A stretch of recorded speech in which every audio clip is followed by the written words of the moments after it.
Today, we are going to use the iPhone to get some long exposure photography using an app called Spectre. This app is pretty simple to use and fun to play around with.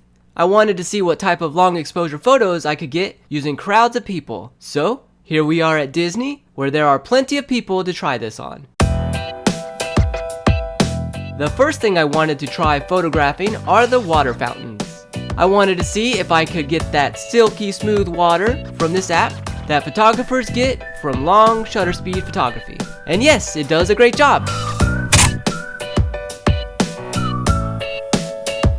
Let's do another fountain and try to get the motion of the people moving in the background.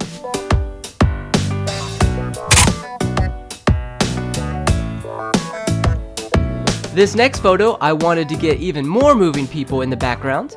This app has settings where you can change how long your exposure is. Later I found out that you can just click the button again to turn it on and off, so you don't have to wait for the full time frame. And here's another fountain to try. What I like about this app is that I can simply use my phone instead of carrying around a larger camera and a tripod. Here we have a larger body of water, but it's somewhat still water already, so not much difference here. Next was this crank that was bringing up water. You can really see the difference with the long exposure here.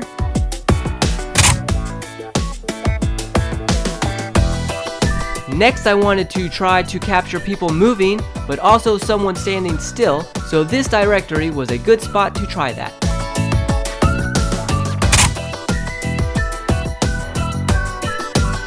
At this point, anything moving was something I wanted to photograph and see how it would look. So when I saw these colorful balloons swinging around in the wind, I wanted to see how that would turn out.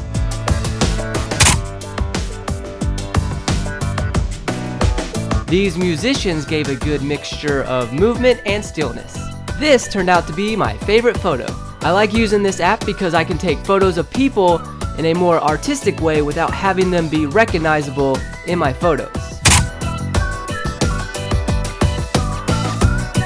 And lastly, I wanted to see how the fish tanks would look like.